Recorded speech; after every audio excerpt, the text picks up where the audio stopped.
to Walk This Way. I am really excited today to have a good friend and a phenomenal serial entrepreneur as a guest today, Mr. Paul Song, to Walk This Way. Thank you, Dwayne. It's good to be here. Well, we're honored to have you on the show. So, I've known you for a long time. I've always admired kind of your serial entrepreneur brain and the fact that you're always kind of taking on a new adventure. Paul's known in Seattle as one of the most successful young CEOs around. How old were you when you started your first company? It's 26. 26. So before we get into that, before we talk about the companies and what you've done, tell us a little bit about growing up. What was your family life like? What was the culture like? What kind of influence did you have? Tell us your story. Well, Dwayne, I grew up in Korea. Actually, I'm sorry. I was born in Korea. I came here North Korea or South Korea? Well, not many people came from the north, so I came from the south. Just want to clarify. I came here just a month before I turned 6, so just shy of 6. And, it was a time in Korea when 10 years or so after, 10, 15 years after the Korean War. And so, there was a lot of kind of poverty and a lot of challenges there. And my father really wanted to try to find a better opportunity. And he came over to the U.S. and tried to get himself established. He had left us in Korea for a couple of years while he tried to figure it out, and then came back and brought the family over. So your dad was actually here for 2 years before your family. Did he visit, or you didn't see him for 2 years? No, it wasn't the day of internet and FaceTiming. Right. They stayed in contact by writing writing letters every week. Wow. And these letters were sent over ships. They weren't not even airmail back then. And so it would take, 3-4 weeks for a letter that was written to reach the other side. And then, there'd be letters coming back. And funny story, one time my mom went like 3 weeks without receiving a letter. Mm-hmm. And she thought, oh my God, something bad happened to him. He got mugged, he died, maybe he ran off with another woman. I mean, who the heck knows? And there isn't this, any way to like call him and say, hey, where are you? What are you doing? Or, and so, when I think back to the way they must have dealt with being apart and not really knowing versus today's constant communication and kind of the immediacy of wanting to know what's going on and the responsiveness we can have. Just a different world back then. Do you think that affected you in a positive way about the perseverance that your parents had, the adversity that they faced? I mean, were those traits that influenced you at all, you think, growing up? Oh, absolutely. I think, we are all heavily influenced by things that, happen to us and around us, mm-hmm. especially at younger ages. You don't even know exactly how that affects you. But I think it affected me in a couple of ways. One, seeing the dedication and the sacrifices that they made to try to create a better life, that it took effort as opposed to expecting it to just be given to you. Mm-hmm. The second thing is, in a way, it developed certain insecurities because, during a very important part of my life, 3, 4, 5, my dad was absent, and it made me, I think, a little bit more kind of cling to my mom. Mm-hmm. And for probably my early years up and through kind of elementary school, I was a lot more what you'd call mama's boy because I mean, she was the one who was there. So how old were you when you moved to the U.S.? Just like a month before I turned 6. Okay. Did you speak English at all? I did not. I remember my first experience. I got dropped off at school. It was kindergarten, and I remember my mom walking me in and taking me into the classroom and sat me down, and then she left. And I was looking around, and all these people were talking, and I had didn't understand a single word. Wow. And the teacher would come and she'd say something to me, but I had no idea what she was saying. Wow. And so how long did it take you to pick English up at 6 years old? I don't remember, but it wasn't very long. I mean, at that age, I think, your brains are still developing, your language skills are still developing, and I think it was probably a matter of, probably a month or so, and I kind of knew what everyone was saying, and then another month, and then it is an amazing thing, and there is something to be trial by fire. It's sink or swim, right? Deep end of the pool, man. You're gonna learn English in 2 months. Yeah, There you go. And I think part of the plan, good or bad, was my parents, as many immigrants, really valued education, and they wanted to make sure that I didn't turn out to be someone that was a manual laborer. Not that that's bad, but obviously coming from a poor country, they wanted me to be educated, be a professional, and so they figured the path to that was through education. And not knowing what we know today, they thought, well, if you're speaking too much Korean at home, then you're going to fall behind the other kids. And the idea that you couldn't necessarily speak 2 languages simultaneously and that not slow you down was not something I think they understood at the time. And so I actually spoke very little Korean afterwards, and lost a lot of my speaking abilities until a few years later when my grandmother moved in with us. And do you speak Korean fluent now? I wouldn't say fluent. I speak conversational. But I wish I spoke better Korean. So now, was that in Seattle that whole time? We first came to California. It was near kind of Ventura area, and we lived there for 1 year. Then moved to Tacoma, actually, which is kind of where I grew up. And so then I went all the way through high school. So most of my kind of elementary to high school years were in the Tacoma area. And what did your dad do? What was his profession?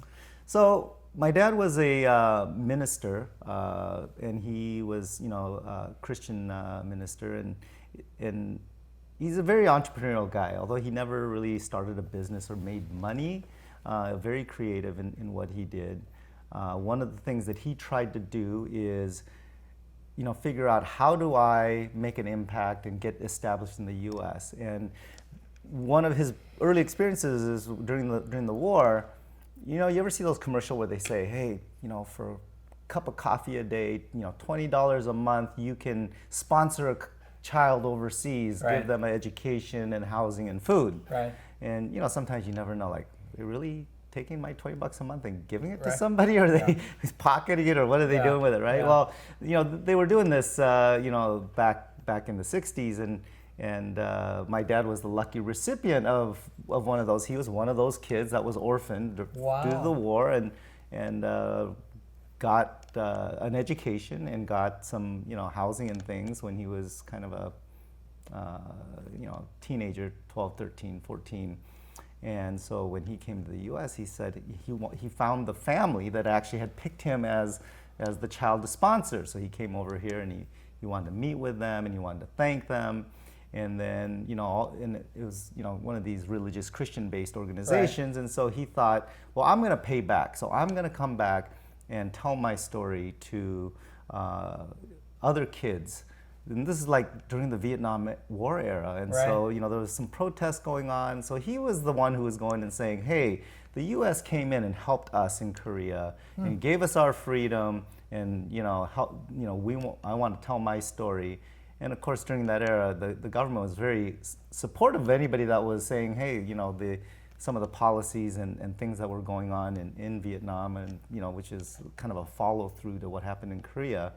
That this was supporting the U.S. policies, and so they welcomed that. And so he was an evangelist for U.S. policy, then. Yeah, but he wasn't doing it so much out of political need. It was more he just wanted to say, hey, it helped me out. I mean, I don't know if it's helping everybody out, but I benefited and I got an education, and there was a little less separation between schools and religion. So he actually got invited to a lot of high schools, public schools around the country, and he would go and speak and talk about like his experiences, and so that was what he was doing, and that's kind of what brought our family here. So was it a real structured religious home that you were raised in, would you say?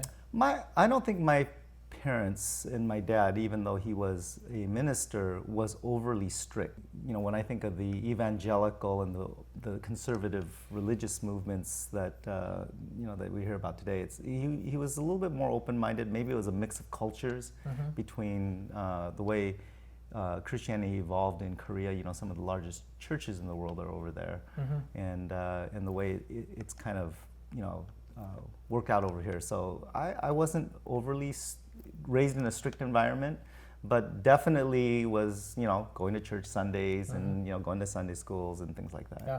And then fast forward, then you went off to college? I did. Where'd you go to school? So I did my undergrad at what used to be, when I went there, was part of General Motors. It's called General Motors Institute, or GMI, which in the mid-'80s got spun off into a private university when GM went through a restructuring. But it was a school, engineering school that GM had started and funded to, basically develop engineers in the automotive industry, so electrical, mechanical, industrial. And did you want to work in that industry? I was a kid in a small high school, and I got into a school where they offered to give me a scholarship, and then I got an internship as a part of the deal, where I got to work at GM. And I guess for me, it wasn't so much I wanted to work in the industry. It was someone's paying for my school, sure. And I had the opportunity to get some work experience, and my parents weren't rich by any means, and so the fact that I got a scholarship and was able to go to a decent school, and it was it was ranked pretty well and well regarded, so I thought, it's a way to pay for college. So did you get an engineering degree? I did. I have an electrical engineering degree from what is now Kettering University, and it was a 5-year program, including the work study part of it, where I got some work experience. So it was a lot of work, though. We were taking an average of probably 19 credits. Wow. Every semester.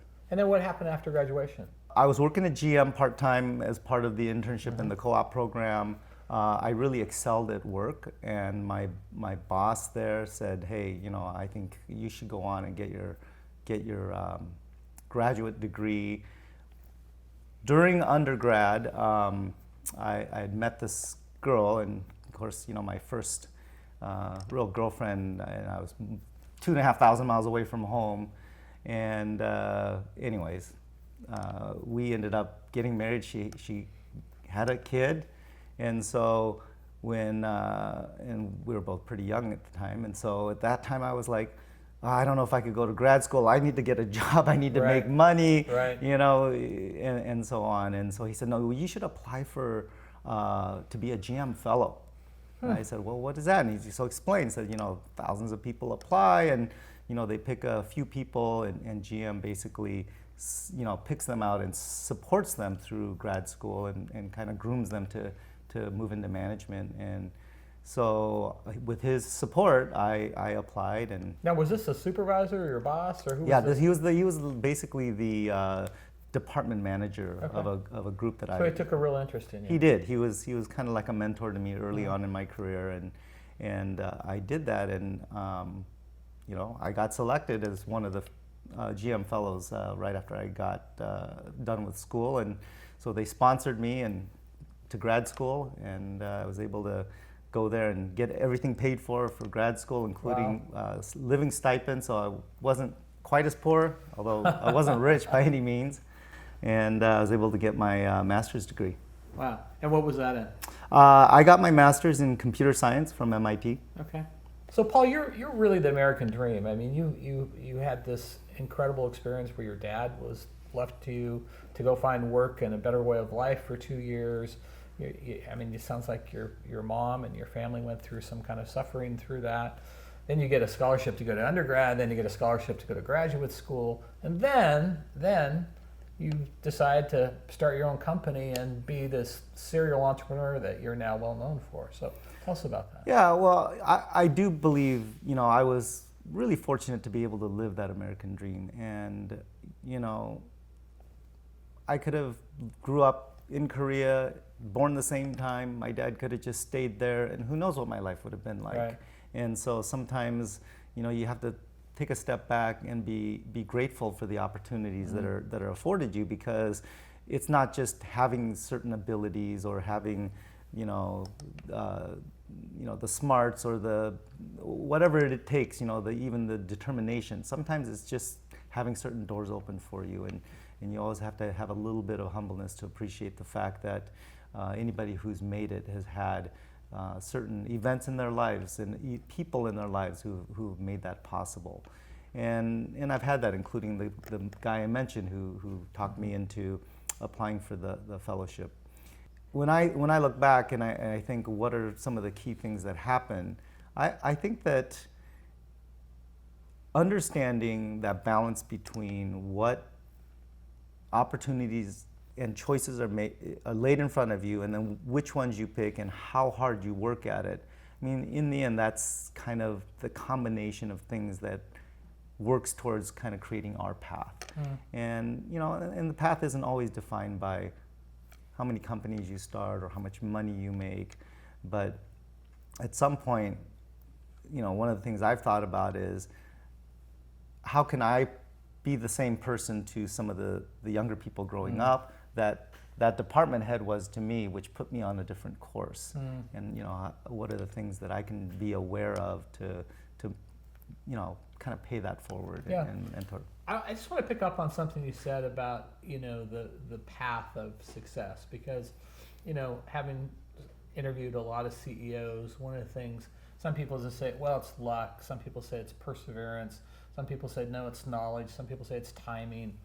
What do you think the recipe is? Is a percentage of each of those, or how would you categorize the path to success? I think it is a combination of things. I don't think it's any one thing. I love the quote by Henry Ford that says, someone says, you must feel really lucky, and he said, I totally am very lucky, but what I find is the harder I work, the luckier I get. So, is hard work a big part of it? Absolutely. But, if you grew up under different circumstances, in a war-torn country, or if you were a slave in the 1800s, you could have worked really hard, and there's still limits to what you're going to accomplish. Right. And so there's all these other factors, and I don't think it's any one. But you absolutely have to focus on the things you control. So I don't control the era I grow up in. I don't control if I'm male or female, and I don't control, well, maybe I guess today some people do, but for the most part. And I don't control that I'm Korean or Asian versus black or white or, Latino or whatever. But I do control how hard I work. I control, the decisions I make. I control certain things. And so, you got to kind of focus on that. But we have to have some appreciation that there's all these other things that we don't control that play into kind of where we end up. Yeah. So growing up, did you have somebody that you just said, oh, I idolize this person? I'm not talking about your parents, but maybe somebody on TV or somebody in the music area or the entertainment area that you go, oh, I just want to be like John Wayne or whoever your guy was or woman was. Is there someone that you just idolized and you just said, oh, if I could just have the life of this person, my life would be perfect? There are people I idolize. I'm not so sure I ever thought, oh, I wanted to be that person, but there were things that you always looked up to. And I think, some of them were sports stars. Back in the day, I loved watching football, and I remember watching Roger Staubach and the Cowboys, and I always thought, wow, the way he carried himself, the way he pulls out, some of those Hail Marys and things. And today is one of the richest men in out of all pro sports. Yeah, because I think he, more than just being a good athlete, was a very intelligent man. Yeah. And so there were some actors and actresses, but if it was an actress, it was more because I just thought she was really cute. Yeah, okay. Well, not that I wanted to be like that person, but I was like, oh yeah, I love watching. I love a genie. I Dream of Jeannie. I Dream of Jeannie. Yeah. Barbara Eden. Yeah. So tell us about starting your first company. You were a 26-year-old CEO, fresh out of grad school. What was the company? What did it do? How did it do? Well, I came out of after my computer science degree, I was in the technology industry. This was late 80s. I actually worked for Oracle. I didn't do it right out of college. I worked for Oracle for 2 years. And, if you can imagine, this is Oracle before they were even $1 billion in revenue. I don't know what they're doing, like a couple hundred some billion in revenue a year now. But they were a pretty small company by relative means. And I worked for them for a couple of years. And I learned a lot about databases, and I learned a lot about kind of where this technology was going. This is in the early days of relational databases, and everyone was trying to figure it out. There weren't a lot of people that really knew it. And in 2 years, I learned a lot. And because I was a consultant, I worked on a lot of different projects for big companies, helping Oracle make their software work. And right in 1990, they had a big financial kind of cooking the books. The stock got hit. They almost went bankrupt. And I think it was Mitsui that put in like $100 million in equity to kind of bail them out, which I remember reading like 10 years later, they turned that into like $10 billion or something. But they were in some big trouble. They had to lay off a bunch of people. So my boss, his boss, and his boss, 3 levels above me, all the people that had kind of taken me under their wings at Oracle, all got let go because they had to cut costs and kind of retrench. So I'm sitting there thinking, I don't even know who I report to. There was a lot of dysfunction at the time. And so I just said, I could do this better. These guys are all messed up. And, you know, some people say, well, that was genius. I think it was more just ignorance. I didn't know what I didn't know.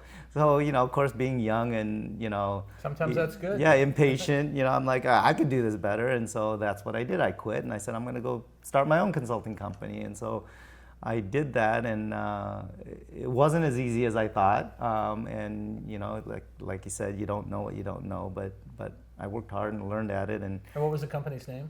It was called Anesis Corporation. Okay. And originally it stood for Applied Relational Information System, and then we went by the acronym, and then that just kind of, we dropped the longer name, and that's what it was. And, you know, 90s was a good time. So we talk about what are the factors that go into success. Some of it is hard work, but some of it is just timing, luck. Yeah. And, you know, if you remember in the 90s, it's the dotcom, and, you know, tech was everything, kind of like social media, and that is like it is today. And so anything that was, you know, tech related. And then, of course, coming into the 90s or mid 90s, you had the Y2K. Like all these companies were worried about their old legacy systems not being able to handle the change into 2000. And so many companies were, instead of going through and fixing all their old software, they said, well, screw that. If we're going to spend $5 million to remediate, you know, our systems, why don't we spend $7 million and just put in the latest new systems? So that's what drove a lot of the new implementation of kind of new software systems. And they needed help because they didn't know, they had the expertise to do that. So that combination of the dot-com and the Y2K. So what year was it started? It's 1990. And then how big did it get? We grew from me to almost 1,000 employees in about 7 years. Wow. And what kind of revenues? We were doing probably 120 million in sales. And we went public in 97. And the one thing, you know, I remember a year after we went public in 98, there was a big article about the companies that had gone public in the Seattle area. I think it was in the Puget Sound Business Journal. In 97, there were 3 companies in Seattle that went public. It was Anesis, it was Amazon, and it was Coinstar. And of the 3, you know, we were trading at like double the IPO price, and the other 2 were below their initial public offering price. Did you ever price. call Jeff Bezos? Yeah, I was going to call him and say, hey, what is wrong with you guys, man? If you need a consultant, here I am. So yeah, anyways, it's the tortoise and the hare. You know, we shot up and you know, had a really successful offering. So what was your high valuation on the company? It's about 450 million on market cap. That's a lot of money in the mid 90s. Yeah. Yeah. So it was an interesting time. Obviously, when the whole dot-com bubble burst in 2000, you know, our stock went at that time. Just prior to that, I think we're trading in the kind of the low 30s, like 32, 33, and we dropped to like 8. And I remember feeling like, oh my God, we're just like, we're worth nothing now. Yeah. But then there were a lot of companies like Priceline and all these, some who survived, many who did not, that were trading at 100 and they were trading below $1. Yeah. So it was an interesting time. There was a lot of. So how did you transition out of that? So a year later, in 2001, what people had found was that the companies that actually had revenue and profits like us, because we weren't selling like eyeballs or clicks, that we were trading at a PE that was less than the money we were generating. I mean, it was just such a low P that there was a consolidation that happened. So another public company came and we merged with them because It was accretive. it was totally accretive, and that's was kind of like 6 months after the merger. That was my opportunity to exit. Okay, but very successful. I mean, going from 0 to $415 million market cap. I mean, that's huge. Well, it was timing was great. We were in the right space. Obviously, relational databases and technology like Oracle continued to take off, and so we rode that train. And like I said, it was good timing and hard work. And what did you learn from that, Paul? That experience? Probably the thing that I learned the most, which I think still applies today, is it's not just the service, it's not the marketing, it's not all of these things. It really came down to people. Especially, we're a service company. We had consultants. They would go in and help, our clients, big clients like Boeing, like Starbucks. We did work for Weyerhaeuser, Microsoft, help them with their systems. And you could be the smartest guy in the room, know the most, but if you didn't know how to have the communication skills, relay ideas into software programs and requirements and functionality, things didn't always go well. So are you saying you think you missed that at the beginning and then you found it out later in the company? Yeah, I didn't realize. Sometimes you think people are interchangeable, like Lego blocks. Well, this guy leaves, I'll just use this piece, and but it's not. And I think that getting the right people and being able to identify the right people early on saves you so much in terms of headaches and problems downstream. And when you get to the point where you're treating people like they're just replaceable, cogs, it doesn't work very well. So that's really about building the architecture of a culture of a company. About formatting a culture of a company. So, I mean, was that a big learning for you about that the culture really matters? It does, and being again, you look at my background, I'm an engineer and a computer science, kind of very math science, left brain. Right. Everything should be logical, and when you talk about culture, it's these fuzzy ideas of feel good and whatever. Stop! You're looking at me when you say yeah. that. Well, I know you're the king of culture, and when I was younger, I'd look at you and go, yeah, whatever. That's just BS, But I learned over time that it does really matter, and it impacts how people work and thrive within a company, and so. The things that I would have said in my earlier years, which is, don't spend too much time on the warm and fuzzy stuff. Let's just get work done. Right. And now you realize there's some real value to that. Yeah. And so after Eris, you went on to, what was the next? Started another company called Noetics, which is a software company. So we literally just built software platforms and sold that to companies. It was a little bit of a spin-off of some of the things that we had done at Eris, because there we had written some programs to help us in our consulting. Tools like, you go in and you have your toolkit of things that you have to speed up the implementation of certain systems. And we took those tools and I kept the intellectual property to some of it, and we developed a product around it. Mm-hmm. And then that formed the basis for the next company, which was really in the business reporting, analytics, dashboards, all the stuff that, back in that day wasn't as popular as it is today. Today everyone's, looking at KPIs and dashboards and all of these things, but it was kind of the next step of putting these large systems in is, okay, if I'm a manager, how do I use that to know how my business is performing? Mm-hmm. And getting at that data was, not that simple. And so, how'd that company do? We did really well. We went from, that started in 2001, right after I left Eris, and by 2004 we had almost 1,000 different customers, and most of them were medium to large companies, and we had a pretty fast start. I think we had like 80, 90 employees within 3 years, and probably doing about 12 million in software sales. And what'd you do? Did you spin it off, or? No, that company was funded by a couple of VCs, Okay. including Polaris, which is local, and another one in the Bay Area. And I think because of the success of my first company, people were interested in what I was going to do, and they were willing to put some money into that. And so it was nice to not have to bootstrap it. The first Right. company, I Right. mean, some kid who says he's got an idea. No one gave me money, so we had to just we only hired as fast as we could actually pay for Right. additional hires.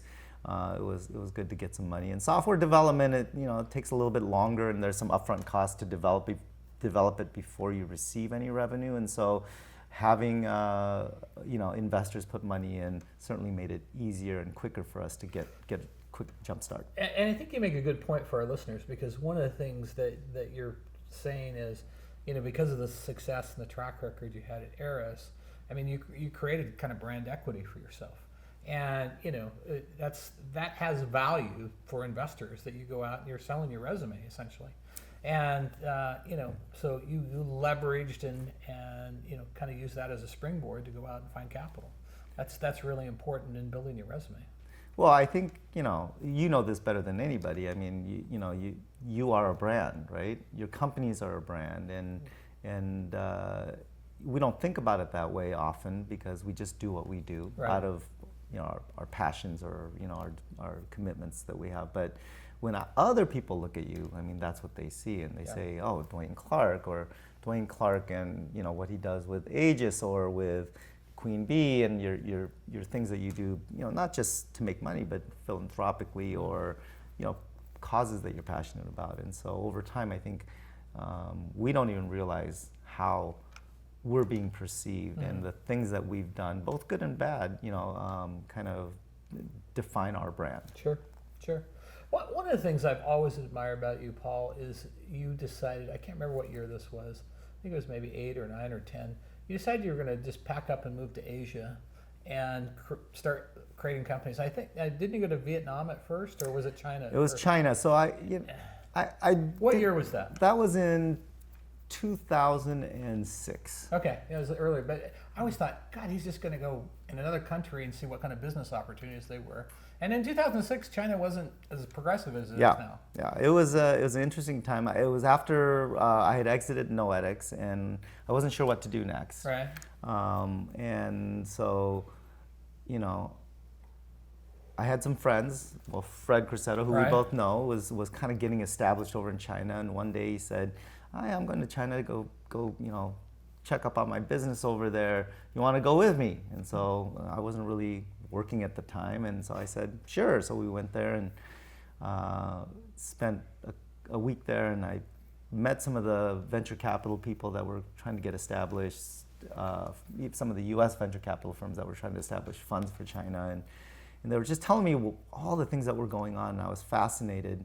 There was a book by Thomas Friedman, The World is Flat, talking about how quickly things were changing. This is the Wild Wild West back then. It was, and so I said, "Man, this is kind of crazy." And so even if I did nothing in business, I just kind of wanted to be a part of it and see what was going on and see firsthand. So But that's an amazing attitude. I mean, I just have to stop you there, because, I mean, just to say I'm going to move from Seattle to China and see what's going on in business. And I mean, not everybody has the guts and the fortitude to do that. So, and what kind of business were you thinking of starting?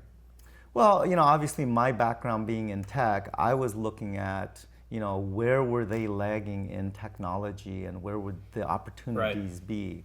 And, I think going back to your first point of, what gave me the fortitude to go and just do something different. I mean, I think some of that goes back to my early childhood.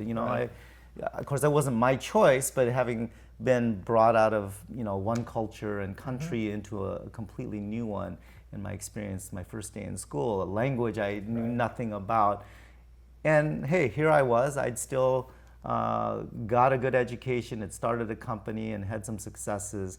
So what's there to fear? I guess that was kind of full circle. Yeah. For you, really. So it wasn't as scary in my mind as it might have been in others, because I'd kind of seen this movie before, and it didn't have such a bad ending. Now you didn't stay in China, but you did go to Vietnam, right? Yeah. So one of the things that happened was APEC, which is the Asia Pacific Economic Cooperation, was started like in '93 under the Clinton administration, and they had a goal of bringing all of the Asia Pacific, where over 51% of the world's trade happens between countries on the Pacific. So you think of China, Japan, Korea, even Russia, US, Canada, Mexico, they're all part of APEC.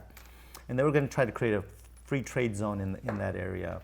And technology was one of the linchpins of trying to make that happen. And so I was appointed to be on the Business Council, making recommendations to our government on how to facilitate better and less friction trade. And APEC was being hosted in Vietnam because Vietnam's one of the APEC countries in late 2006, and I was in China at the time. And so I had to go there as a representative of the US delegation. And when I was there, I met some people in Vietnam that were part of APEC and some who were part of YPO. And they said, oh, you should come to Vietnam. You shouldn't be in China. This is like the next China. Yeah. And they were even earlier than China. And a lot of stuff was moving out of China, kind of moving to newer markets like Vietnam.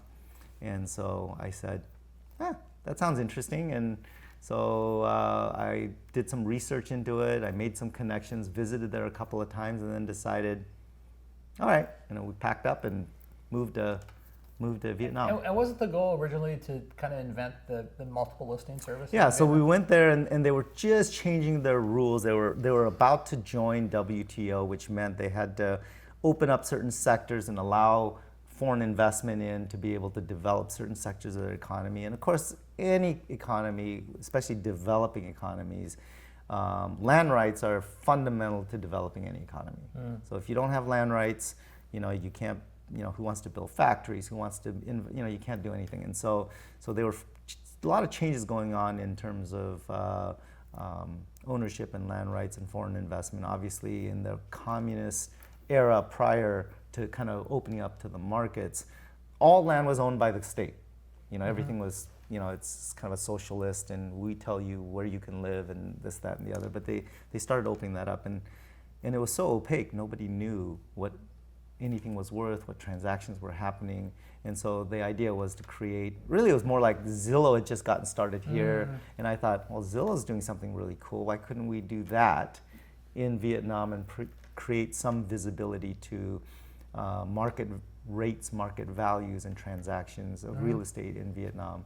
And hey, why don't we just do it all online like Zillow was doing? Because that's something that I had some experience in. And we did that, and we built it into one of the largest information and listing websites for real estate in Vietnam.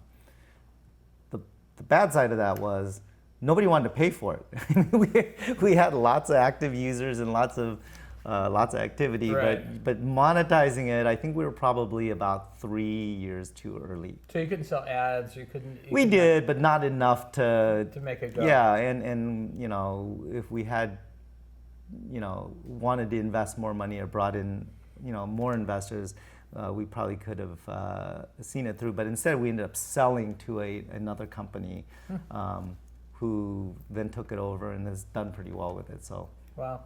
And now you run pain clinics.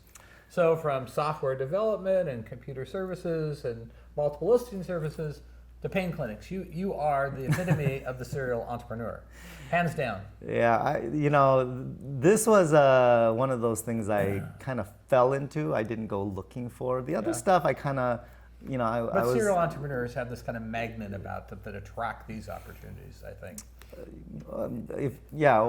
Or just are too dumb to say no to anything, right?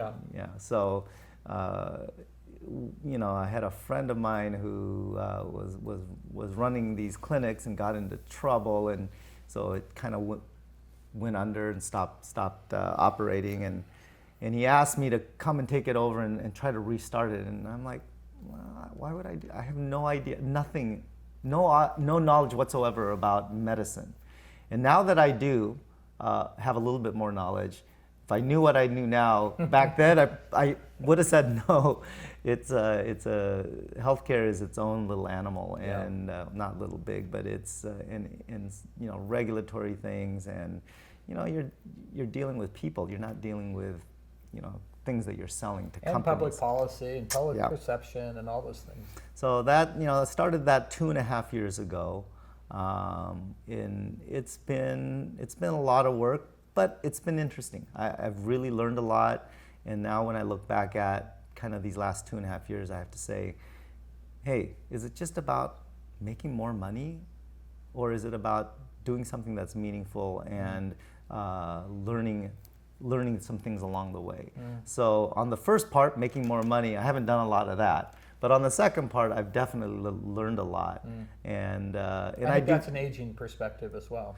Yeah, for sure. I wouldn't have had that perspective 15 years ago, but you know, and I think we're helping people. So I think those things have a gratifying level of satisfaction that you know, just making more money does not always have. Yeah, and I think that's a good tip for our listeners too, because so many people are driven by the economic success of a company or whatever, and it really, you know, I'm 60, you're a few years younger than I am, but you know, many years younger. I know you'd want to say that, but you know, I think when you get in your 50s, the perspective changes, and it's like, what do I want to? This is about legacy, and what do I want to do to leave something that's lasts longer than I do, you know, and so the perspective changes dramatically. I just want to ask you, you know, you've had this fascinating background, 4 different companies, great success. I mean, how many 20-some-year-old kids, you know, create almost $500 million company? I mean, that's, and given your background and where you came from and your family, I mean, it's just an incredible success story. Ought to be a movie. So, you know, what was the one thing that you would say, man, that was an epic failure, but I'm so glad that it happened because it helped me progress in life? Is there one thing, one happening that you said that, and what did you learn from it? So when I first decided to go start my company, the very first one, Aris, right, I had a really good friend of mine. He worked with me. I was his kind of lead on a project, and he and I have been talking about this the whole time. Let's go start our own thing. We could do it, whatever. Yeah. And so he said, okay, let's do it. So he and I we're going to be partners and start Aris together. Yeah. And at the time, his wife was pregnant, and you know, there's other things going on. So I said, you know what? Why don't you stay? I'll leave the company, Oracle at the time, and I'll go get things set up. I'll start developing a pipeline of things for us to do. And why don't you stay another month or maybe 45 days so that you still have insurance and you still, you know, are getting a paycheck and you reduce your risk, because he was a little worried about, you know, his family situation. Sure. And so I got everything set up. I actually got a couple of projects lined up, and like a week before, he gave his notice, and they came back and threatened him and said, oh, we're gonna sue Paul, and if you join, you're gonna be tangled up in this lawsuit, and you know, he's you know, has no non-compete, which I didn't, and you know, all these other things that he was saying, and he got scared, and his wife got scared. Like, what if you get tangled up in a lawsuit, even if it's not valid? They could just tie you up and wear you down, and what are we going to do about money and, you know, the baby? And they scared him, and he decided to stay.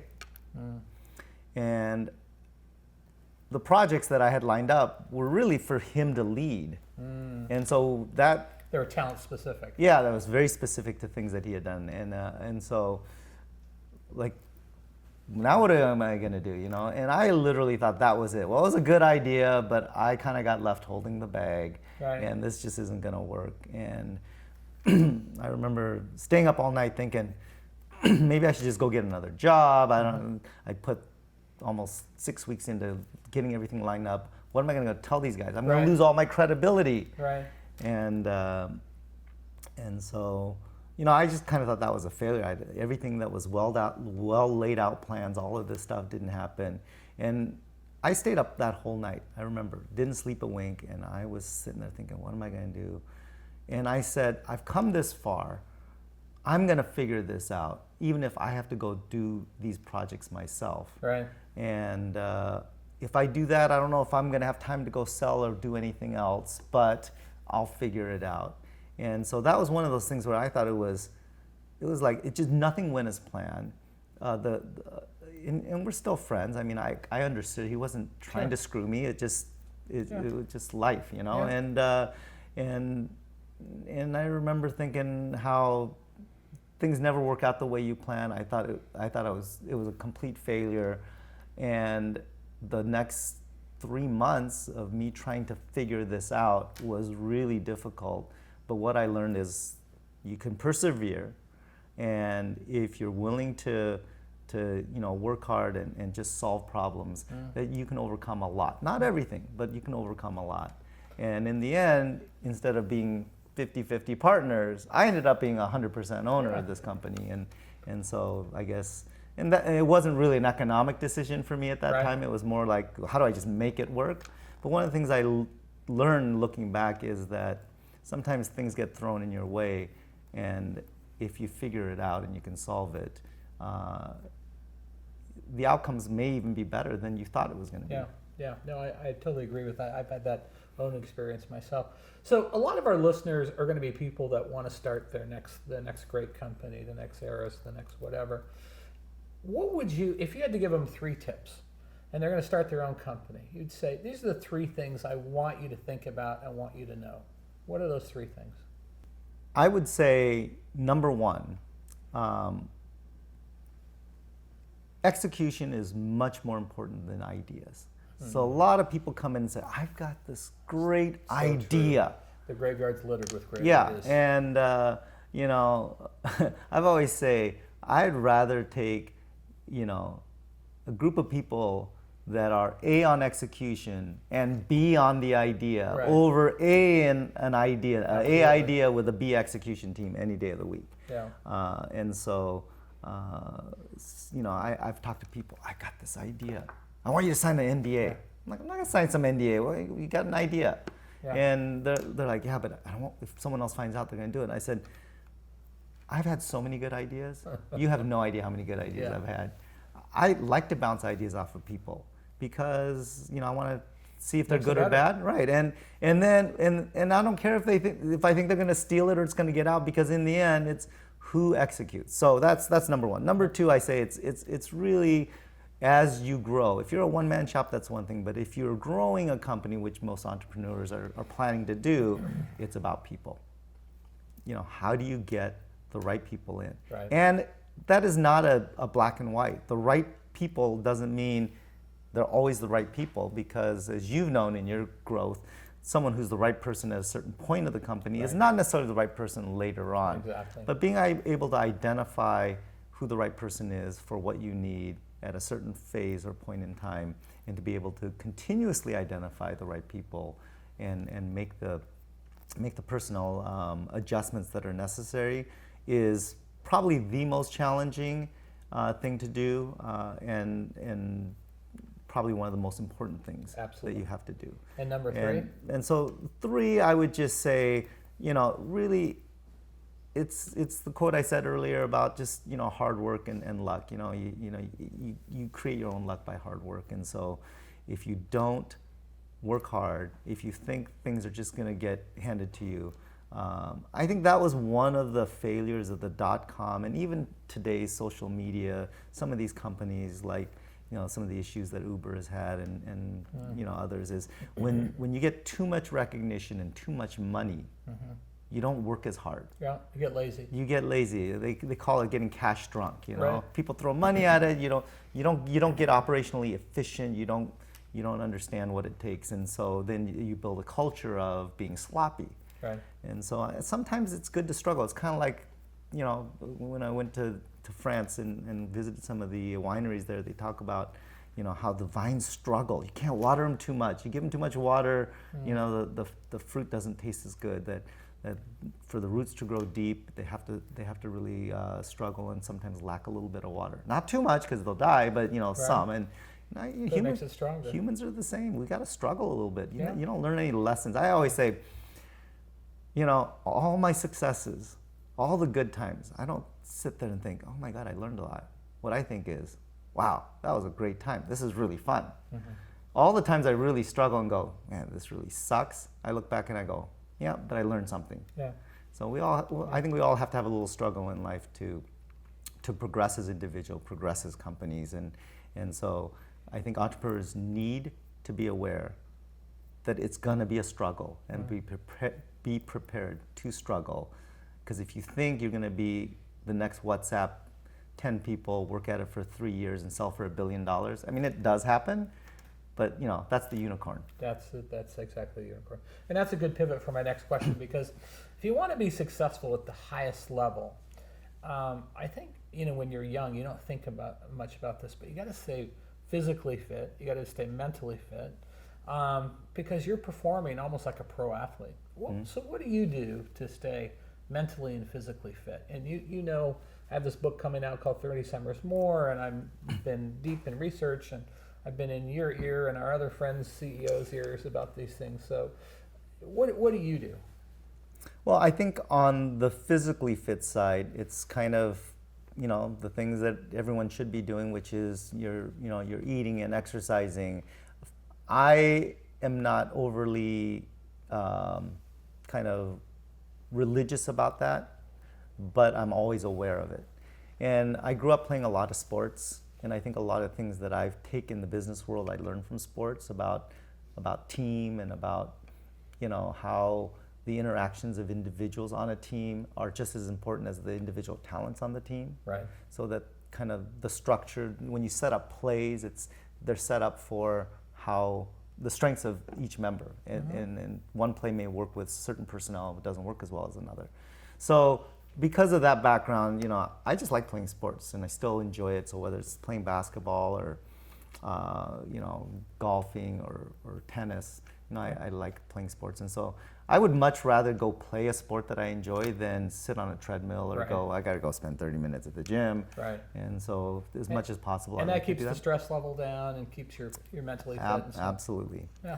And then on the mental side, I think, it's interacting with people and events and things that stimulate you mentally, reading books and having friends like yourself that are always pushing yourself and thinking, oh, well, he's doing that. What could I be doing? And I think that's part of how we drive ourselves, is continuing to challenge ourselves to do better and not get complacent. Yeah, fantastic.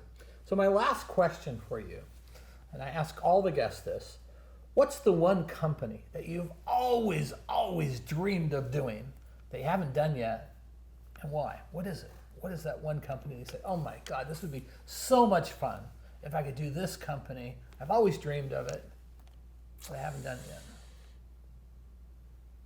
I think that if I could have one company, it would have, right now, I would love to do something in the entertainment space. Because, like you said, as you get older, your perspectives change and your goals change a little bit. And I think doing something where we can be entertained, do it in some wholesome way, especially in today's political discourse and all the things that are going on, to have a little bit of a lighter feel to things, and to be able to do that and even make money while you're doing it, and so that it's self-sustaining and able to be something that kind of lives on beyond even what I do, would be a lot of fun. So, I know you're into a lot of the entertainment. You've been writing books and movies and all these things. So, I look to some of the things you do and I go, God, that would be pretty cool. So, you're my idol on that. Oh, yeah. Really. Well, thanks, Paul. You are an inspiration to me. Again, I think you have a phenomenal kind of American dream story, and where your parents came from and where you came from, and not speaking English at the age of 6, to creating a $500 million company. I mean, it's quite a success story. So thank you for being my guest on Walk This Way. Thank you for our listeners, and stay tuned. Thank you, Dwayne. I appreciate it. Good job, buddy. All right. Hi, it's Dwayne J. Clark. Thanks for listening to Walk This Way. What a great interview with Paul Song. Hey, a few points that I want you to take out of it. Now, These are some of the juicy nuggets that I want you to listen to. First of all, Paul did not come from any lineage of entrepreneurs. His dad was a pastor. So, he didn't have a great role model or someone in his family to say, oh, you're going to be the next CEO of a tech company. He just marshaled his own resources. But here's the thing he did.